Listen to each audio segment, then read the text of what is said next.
Good afternoon, everyone.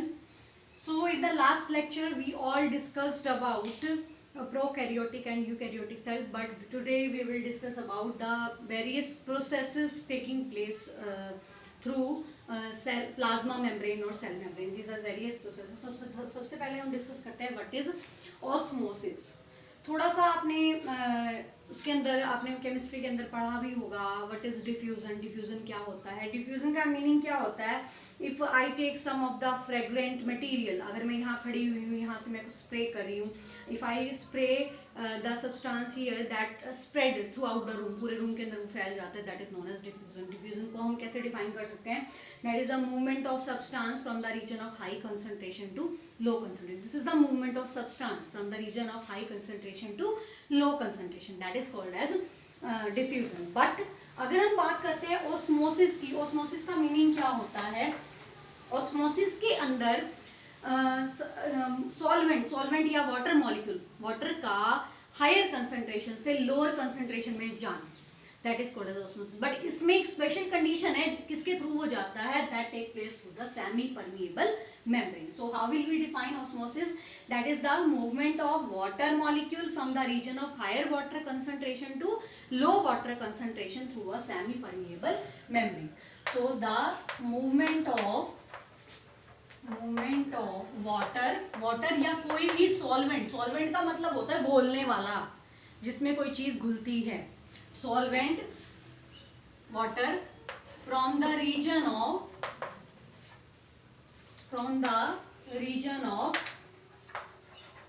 higher water concentration to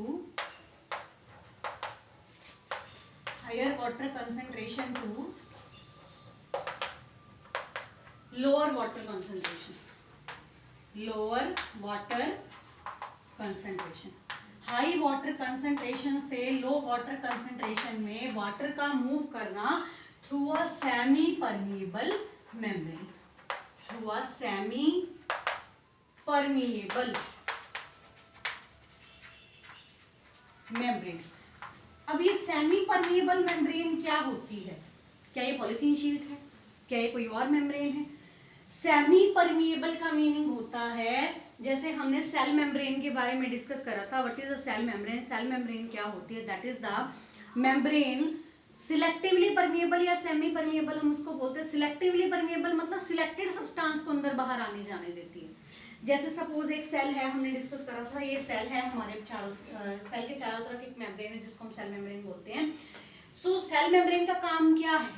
ये it control entry और exit, या तो एंट्री और एग्जिट, या तो अंदर जाने देगी या बाहर आने, एंट्री और एग्जिट ऑफ मटेरियल इनसाइड और outside the cell through its membrane. अपने अंदर से सिलेक्टेड सब्सटेंस को जो आने जाने देती है. सिलेक्टेड यानी जब ऑक्सीजन जो है वो अंदर जा सकती है, कार्बन डाइऑक्साइड बाहर आ सकती है. कार्बन डाइऑक्साइड अंदर नहीं जा सकती, दिस इज सिलेक्टेड सब्सटेंस. पानी अंदर जा सकता है, बाकी मटेरियल बाहर नहीं आ सकता. तो सिलेक्टेड सब्सटेंस को अंदर बाहर आने जाने देना, उसको बोलते हैं selectively permeable. And what about semi permeable? Semi permeable का मीनिंग क्या हुआ? सेमी परमिएबल मीन्स जो सिर्फ सेमी मतलब कुछ सब्सटेंस को जाने दे रही है, कुछ को नहीं जाने दे रही, रोक रही है. जैसे चाय की छलनी हम डिस्कस करते हैं, एक एग्जांपल मैं बता रही हूँ, that is not semi permeable. Example semi permeable, चाय जब हम छानते हैं तो चाय के छानते हुए चाय जो है वो नीचे चली जाती है, चाय पत्ती ऊपर रह जाती है. तो कुछ सब्सटेंस सेमी परमिएबल, आधा अधूरा जा रहा है, कुछ मटेरियल ऊपर रह रहा है, that is semi permeable. But यहाँ पे जो सेमी परमिएबल मेम्ब्रेन है उसका जो उसके बारे में जो हम डिस्कस कर रहे हैं, that is about the cell membrane. Cell membrane की ही बात हो रही है, क्योंकि वो भी सेमी परमिएबल है कि कुछ मटेरियल जा सकता है, कुछ नहीं जा सकता, कुछ बाहर ही रहता है सेल से, और कुछ सेल के अंदर रहता है, सेल के अंदर से बाहर. तो कुछ सब्सटेंस को ही अंदर बाहर आने जाने, that is called as semi permeable membrane. So water का हायर कंसंट्रेशन से लो कंसंट्रेशन की तरफ मूव करना through a semi permeable membrane which is known as osmosis. अब ऑस्मोसिस की बेसिस पे, किसी ने अपने घर में ऑस्मोसिस की प्रोसेस देखी है?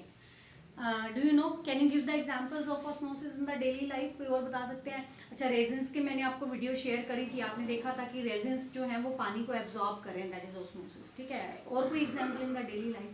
जब आप देखते हो आपकी मम्मी कई बार कपड़े धोते हैं तो उनके हाथ श्रिंक हो जाते हैं, तो अंदर से पानी बाहर आ गया जिससे वो श्रिंक हो गया. उसके अलावा सर्दियों में जो दरवाजे होते हैं वो हार्डली बंद होते हैं और बंद होने के बाद आसानी से नहीं खुलते। क्यों? बिकॉज ऑफ वाटर उनके अंदर मूव कर जाता है। उसके अलावा बहुत सारे एग्जाम्पल्स हैं। आप लोग देखते हो कि जो आप सैलड खाते हो, आपके घर में जब सैलड खाते हो तो सैलड के ऊपर आप नमक डालते हो। नमक डालने के बाद आपने सिर्फ सैलड कट किया, थोड़ी देर के बाद प्लेट के अंदर पानी आ गया। वो प्लेट के अंदर पानी कहाँ से आया? वो भी प्रोसेस क्या हुई? That is osmosis. उसमें से पानी सेल्स के अंदर से बाहर निकल के आ गया सेमी परमिएबल मेम्ब्रेन के। तो वही सारा प्रोसेस हम डिस्कस कर रहे हैं, that is called as osmosis. अब ऑस्मोसिस जो होती है, this osmosis is of two types. ये ऑस्मोसिस दो तरह की होती है। One is endosmosis, second is exosmosis. Exosmosis, ठीक है, एंडोस्मोसिस एंड एक्सोस्मोसिस, एक्सोस्मोसिस, ठीक है। एंडोस्मोसिस, एंडो का मतलब होता है सेल के अंदर जाना, ऑस्मोसिस बाहर से पानी का अंदर की तरफ मूव करना, जिससे सेल क्या होगी? अंदर फूल जाएगी, स्वेलअप हो जाएगी। This is known as endosmosis. And exo का मतलब क्या होता है? एक्सो मींस बाहर आना, वाटर का अंदर से बाहर आना, that is called as exosmosis. Now you have to write the examples of endosmosis and exosmosis. आपने जो उसका रेजिन्स का, किशमिश को पानी में डालते हैं तो वो फूल जाती है, तो that is the example of endosmosis. पानी जो है वो सेल के अंदर चला गया, दैट इज एंडोस्मोसिस। और एक्सोस्मोसिस यानी सेल से बाहर आ गया, ठीक है, सेल से बाहर आ रहा है। सपोज मैंने अभी एग्जांपल दिया, हम जब कपड़े धोते हैं या हाथ धोते हैं, ज़्यादा देर तक साबुन हमारे हाथों में रहता है, उसकी वजह से वाटर जो है वो बाहर आ जाता है, श्रिंक हो जाता है। कई बार आपने देखा होगा सर्दियों के अंदर आपके पैर हाथ घर में किसी ना किसी के सूज जाते हैं, स्वेलअप हो जाते हैं, तो वो एंडोस्मोसिस होता है। फिर आपको डॉक्टर ने बताया होगा कि गर्म पानी लो, रात को सिकाई करो, उसके अंदर नमक डाल लो और आप उसको थोड़ी देर हाथ को डिप करके रखो, तो वो अंदर जो पानी भरा है सेल्स के अंदर वो बाहर निकल आता है, दैट इज कॉल्ड एक्सोस्मोसिस। तो हम ये एंडोस्मोसिस या एक्सोस्मोसिस क्यों होती है, why does this endosmosis and exosmosis take place, इसके लिए रीजन क्या है, कौन सी कंडीशंस हैं जिनके अंदर एंडोस्मोसिस या एक्सोस्मोसिस होती है, इनके बारे में हम डिस्कस करेंगे। इनके लिए बच्चे दो हमारे पास सॉल्यूशंस जो हैं वो रिस्पॉन्सिबल होते हैं।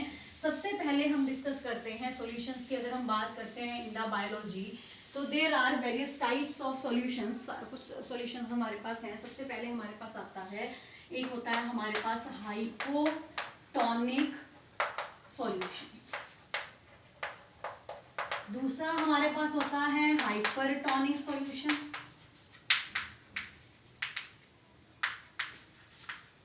और तीसरा हमारे पास होता है आइसोटोनिक सॉल्यूशन।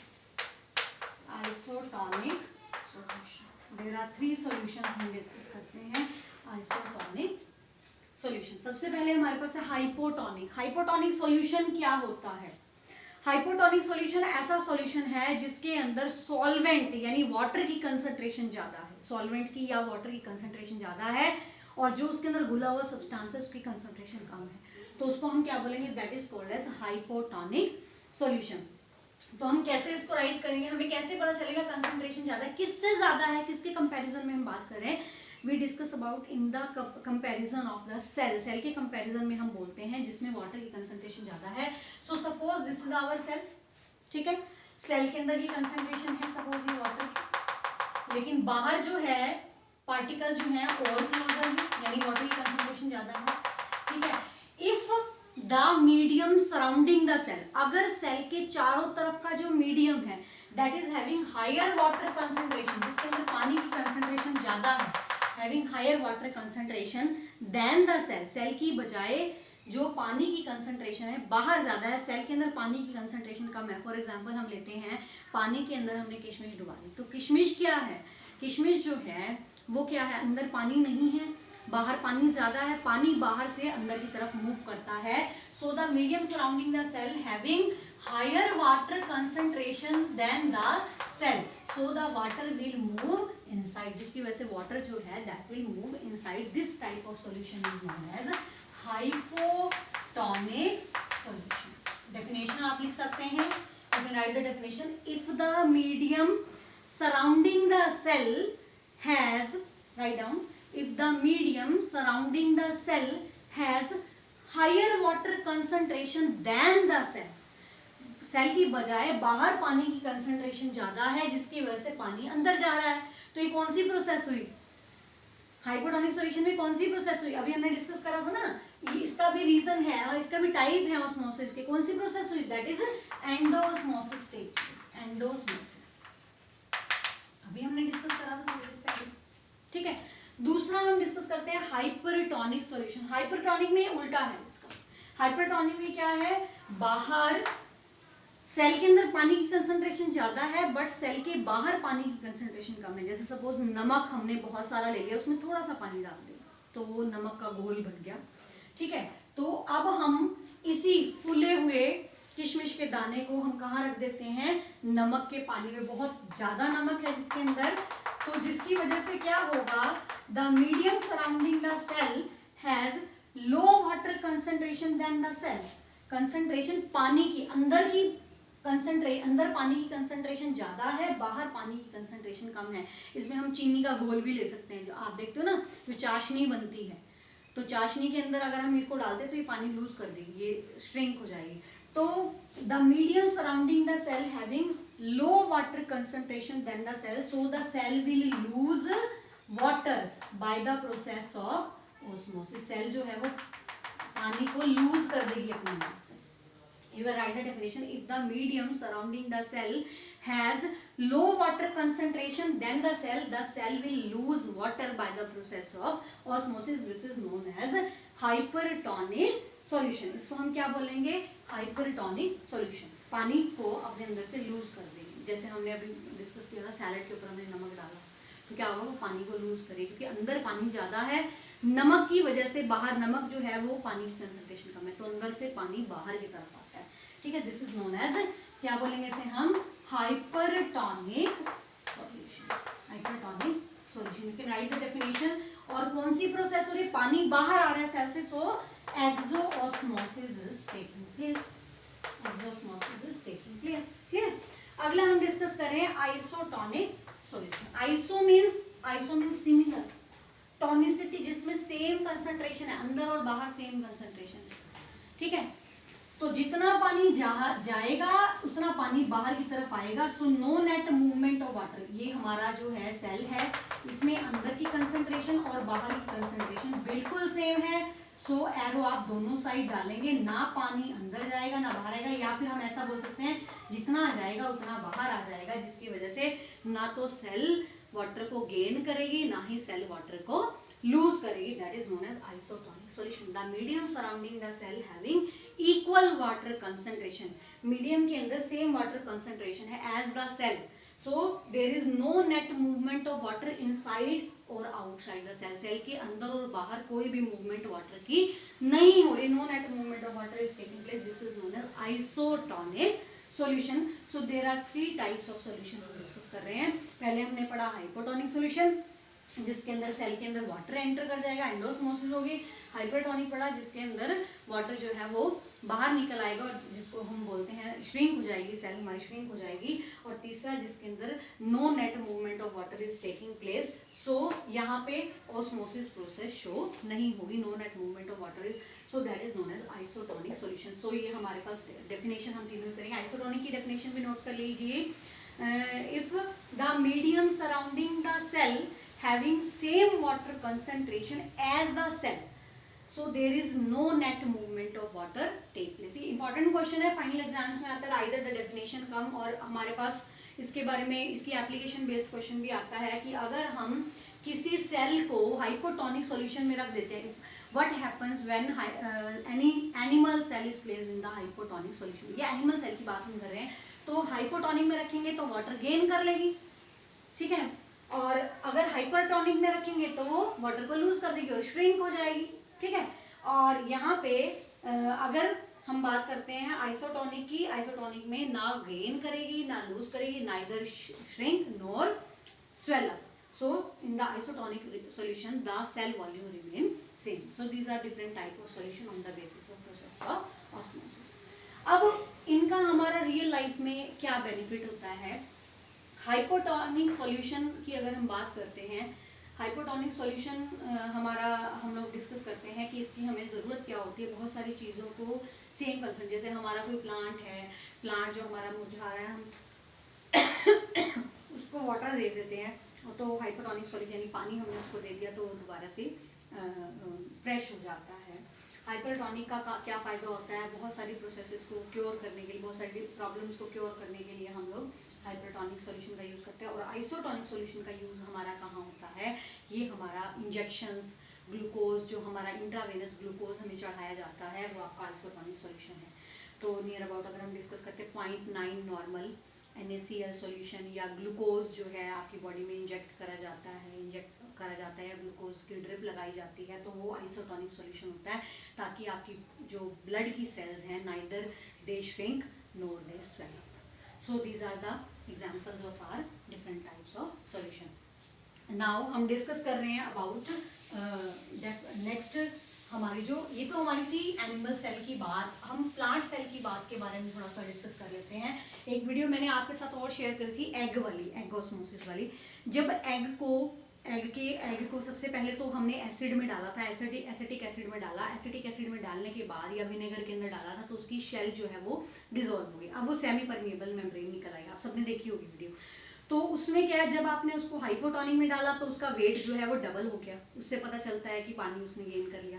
और जब आपने उसको हाइपरटोनिक में यानी नमक के घोल में डाला तो वो श्रिंक हो गया, यानी उसका वेट जो है वो डिक्रीज हो जाता है। और आइसोटोनिक के अंदर ना वो श्रिंक होता ना ही वो स्वेल अप होता। तो दीज आर द एग्जांपल्स, हमने थोड़ा सा डिस्कस किया था इसके बारे में। नेक्स्ट हमारे पास जो टॉपिक आता है that is known as plasmolysis.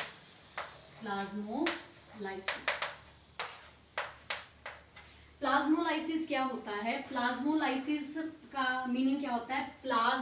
Protoplasm का श्रिंक होना। लाइसिस मतलब एक तरह से टूटना हम बोलते हैं, श्रिंक हो जाना।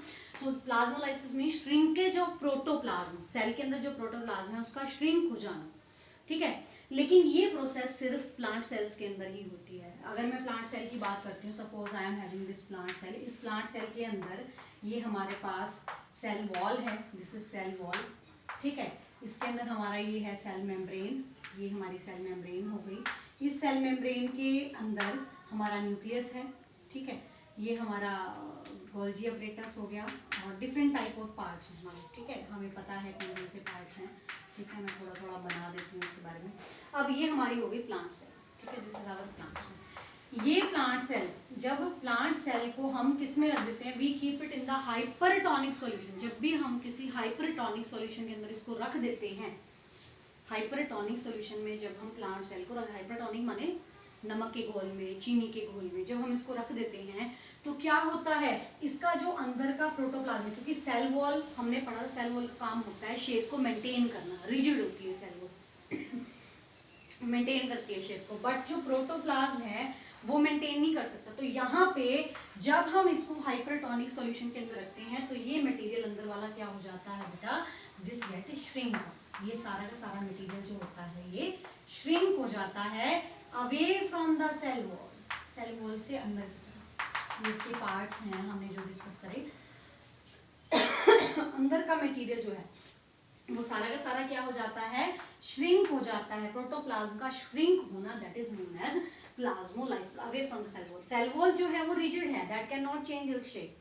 तो बाहर से प्लांट सेल कभी भी दिखती नहीं है कि ये श्रिंक हो गई, बट अंदर से जो प्रोटोप्लाज्म है वो श्रिंक हो जाता है when it is kept in the hypertonic solution. This is known as plasmolysis. Plasma mean protoplasm का ब्रेक होना या श्रिंकेज होना। सो द श्रिंकेज और कॉन्ट्रैक्ट होना of cell protoplasm away from cell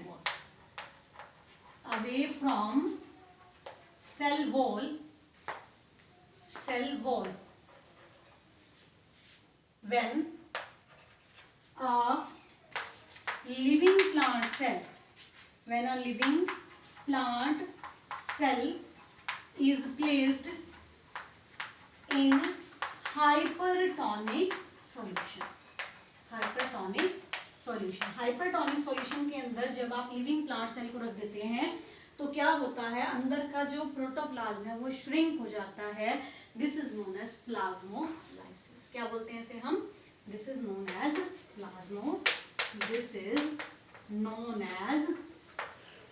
plasmolysis. ठीक है, ये तो था हाइपरटोनिक सॉल्यूशन में। अगर हम बात करते हैं हाइपोटोनिक की, if we talk about hypotonic solution, अगर हम हाइपोटोनिक की बात करते हैं तो क्या होगा, इनसाइड द हाइपोटोनिक सॉल्यूशन ये जो सेल मेम्ब्रेन और सेल वॉल के बीच का जो गैप है वो खत्म हो जाता है, बिल्कुल पूरा सट जाती है सेल मेम्ब्रेन, पूरी सेल अप अंदर से हो जाती है और टर्जिड बन जाती है। टर्जिड का मतलब होता है अंदर से पूरी तरह फूल गई। ठीक है, हाइपोटोनिक सॉल्यूशन के अंदर अगेन जो ये सेल है वो टर्जिड बन जाती है, बट जो हाइपोटोनिक सॉल्यूशन है उसके अंदर जो सेल है वो क्या शो करेगी, प्लांट सेल शो करेगी, living plant cell that shows the plasmolysis. Okay, so in this chapter we have discussed almost all the topics. In the next lecture we will discuss about the NCERT exercise of this chapter. Thank you.